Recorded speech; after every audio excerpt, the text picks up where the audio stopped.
What is going on, you guys? Welcome to today's video. As you saw in the intro clip, we got a whole bunch of parts, just about everything we need to drop this into here. The goal for today is to finish up the remaining small bits here and there, gas tank, gas pedal, power steering lines, reservoir, all that kind of small stuff. That way this week, this thing just gets dropped right in. Now, the only thing I'm still missing is the hoses to go from this pipe here down to our lower pipe, then lower pipe to our intercore. But honestly, after that, I think that's it.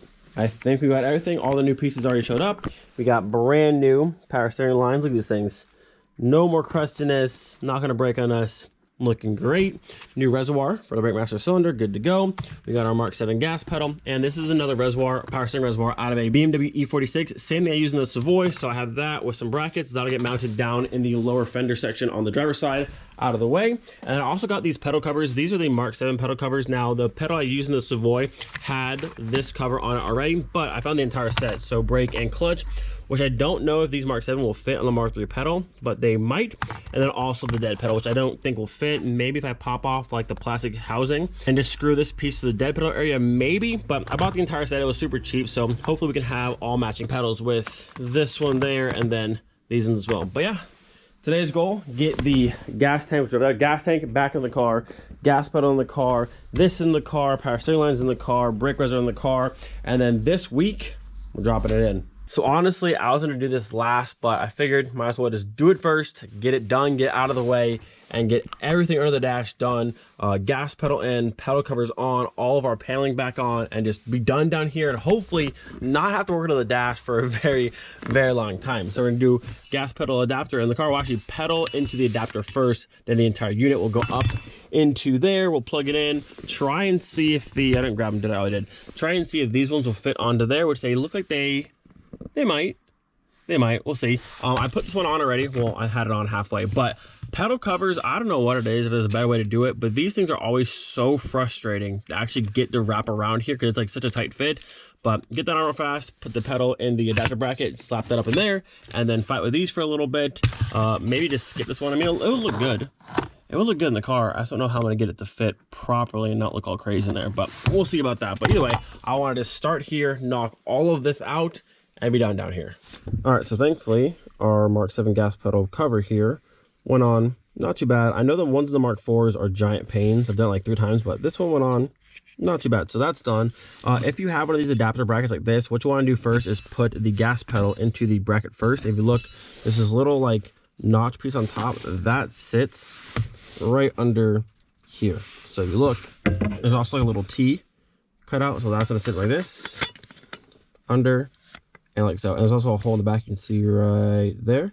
That'll pop into place like that. And then you have the hardware.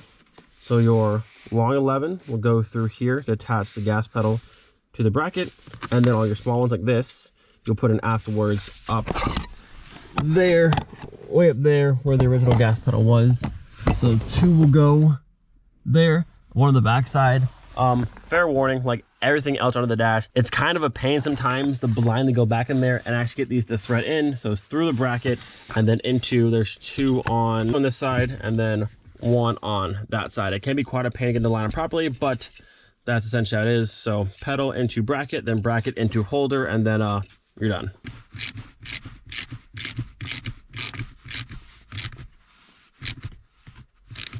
Whew. All right, my friends, our gas pedal's in. Let me just tell you, the 2 bolts on this side, easy. You can see them, no problem.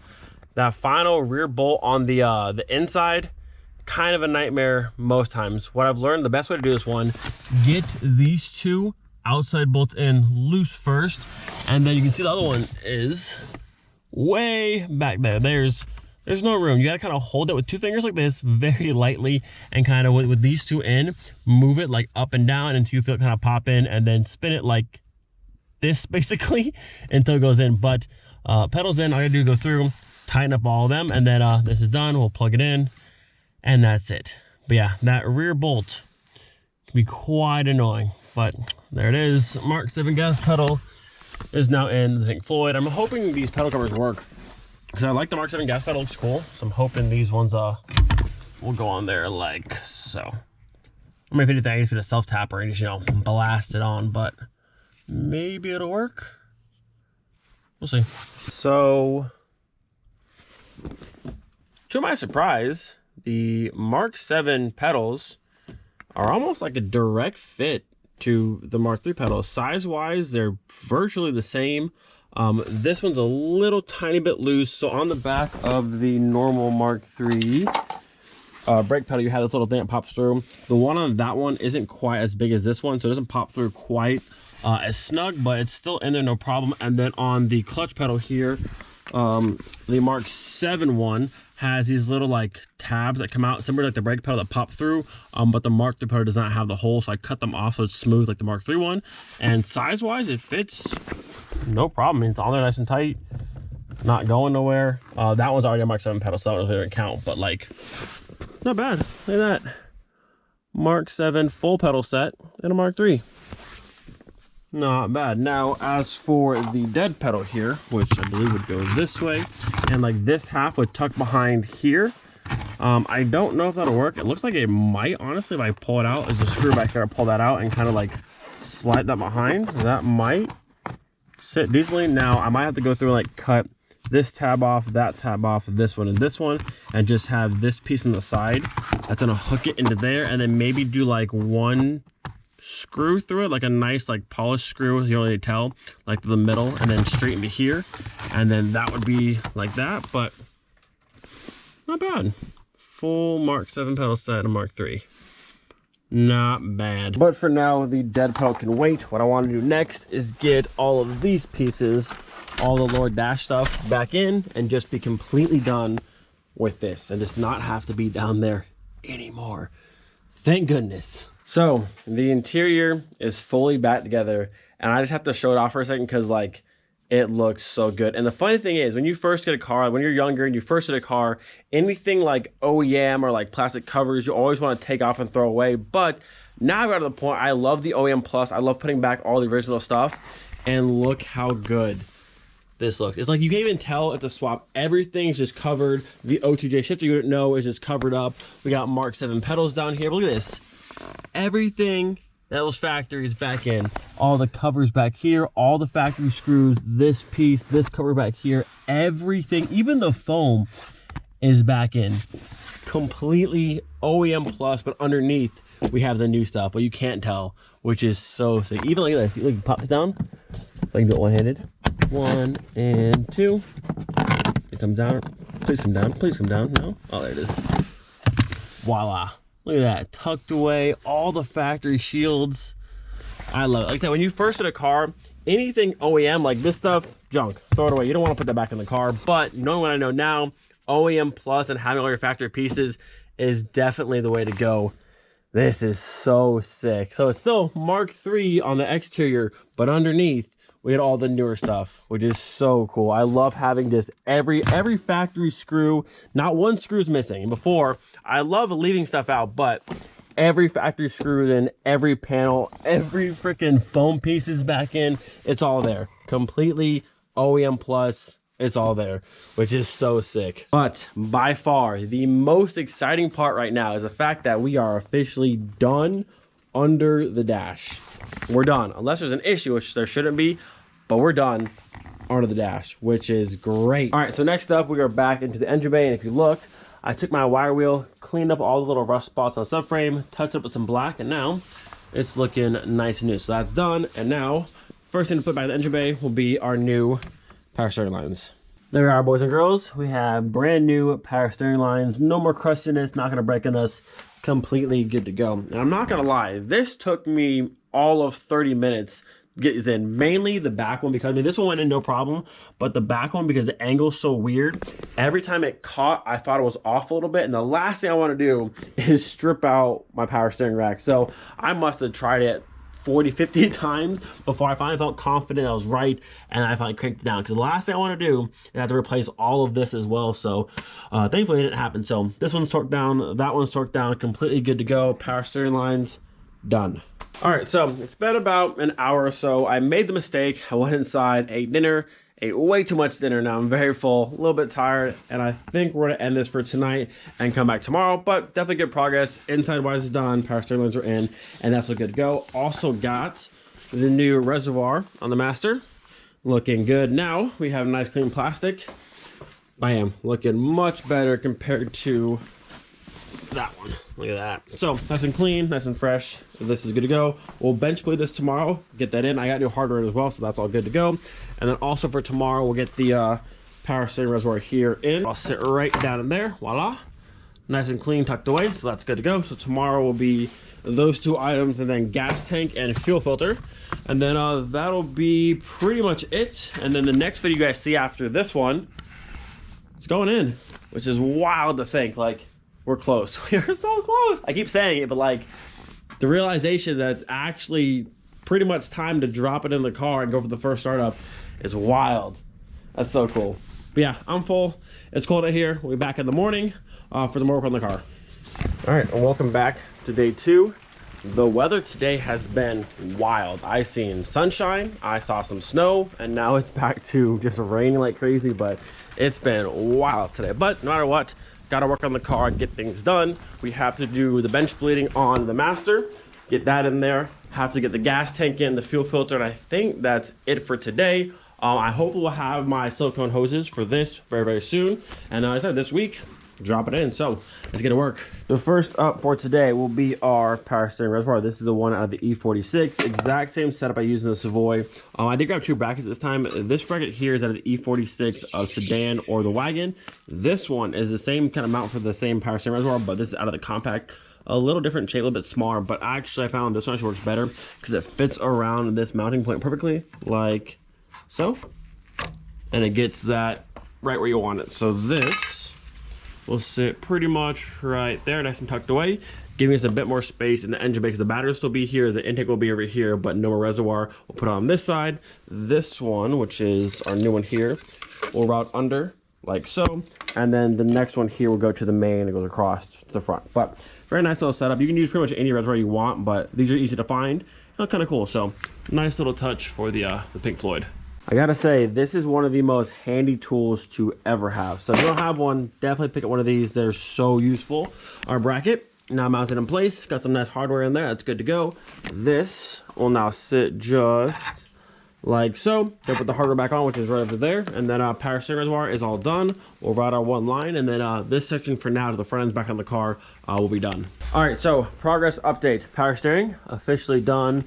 All mounted and good to go. The factory line here comes around and mounts perfectly to that one, no issues there. We'll do this one here once I have the piece goes across the front, but for now, this section's all done. Also, I want to toss in this, make sure clearance-wise over here was good to go, which plenty of room here, and then over here as well with this side mount intercooler. Still plenty of room all around this. Nothing's hitting, so plenty of space, and all of that is also good to go. So this works, that works, that works. Good to go. Up next will be bench bleeding this thing here and tossing this back in the car. So what we have here is a super fancy bench bleeding setup. Now you might notice this one, that one, and this one are all the same, but this one is a little bit different. Now I had a full kit of 4 of these, lost one, don't know where it went to, but how to make it still work. So I had a spare brake line up here, just cut the end off, threaded the factory fitting in, and we're good to go. I'll just bend this down into there and it'll work the exact same as these ones do. But if you don't have an actual kit, you have some spare brake lines, you can cut them and still make this work. But how this works, we're gonna fill up the entire reservoir up here with brake fluid, use a Phillips head or something like this to actually let us pressing the brake pedal in and out and get all the air out of the master. Now I've done this before where I've installed the master without bench bleeding it. Let me tell you, it does not work. You have to squish this pedal and it would take you honestly forever, or maybe impossible to actually bleed it without doing this first. So make sure you go through, fill this up, bench bleed this, get all the air out of it before you install it in the car. That way you're good to go.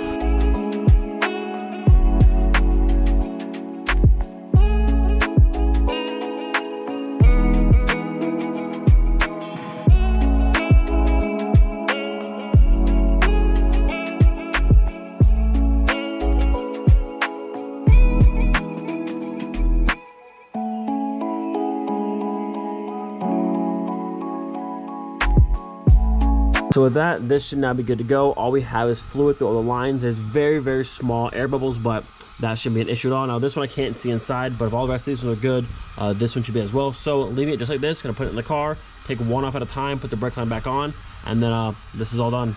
Yo, slowly but surely, it's all coming back together piece by piece, little by little. She's nearly there. So This is all back in, good to go. Brake line's back on. Later on, we'll have to upgrade the brakes, but for now, just for the car to be running and be able to move and stuff. It's all back together. I'll have to bleed them, but not a big deal right now. Also tossed in the line that we're down to the slave cylinder down here from our new clutch master over there. And then once I have it all together, I'll cut this and feed this across. But I don't want to leak it right now. But later on, we'll have all that buttoned up. But the bay is looking good. And for right now, done in the bay. I'm gonna get under the car, heat shield back on in the tunnel, gas tank on, and that's pretty much it for this video. And then that's the next video, hopefully dropping that in. Wait for it. Wait for it. Bam. The gas tank back in the car. Honestly, putting a gas tank in on the floor by yourself on this cobblestone, it's freezing. That was rough. That was brutal, but we got it done. The heat shield all the way back, those are back in. And then I think at this point, there's always little odds and ends that you're missing with the engine swaps, but for the most part, I think we are ready to drop it in. You know, like, interior wise is done, pedal setup's done, harness is in, this is in, master's in, brake lines are good to go, slave cylinder stuff is ready to go, intercooler set up, this fits. I mean, I think we're ready. Actually, I'm still missing my braided fuel lines. I have a pack that I bought when I got the Savoy, but I can't find them. I might have to order some more of those. And then I found a company to order my silicone hoses from for this. But that stuff we can do once it's already in there. So next step is drop it in. Whew, that gas tank kicked my butt. But I won. I did win. We had some words back and forth, but ultimately I won, and it's back in the car. We're good to go. I do have to grab the big sheets of metal I have at the yard and bring those back here because, as I said before, trying to move this on this cobblestone is just the worst thing ever. So to try and make our job as easy as possible, I'm going to grab those, and we can just roll from there to there. But like I said, the next video you guys see, the 1.8T should be in the Pink Floyd, which is sick. It's been a lot of work. Been a lot of cold nights out here, but keeping on it, staying motivated. Gonna have this thing running very soon. Whew, that gas tank sucked, man. Sometimes you're like, why are you fighting me so much? Just go back to your home. And they just don't want to go there. But again, I won. It's good to go. We knocked out a bunch of stuff in this video. And now next step, drop the engine in the car. Again, there's a few things I'm missing here that I'm sure, but the engine will be in this car this week for sure. Hope you guys enjoyed today's video. Do not forget, be thankful for every single day. We'll see you guys next time. Peace.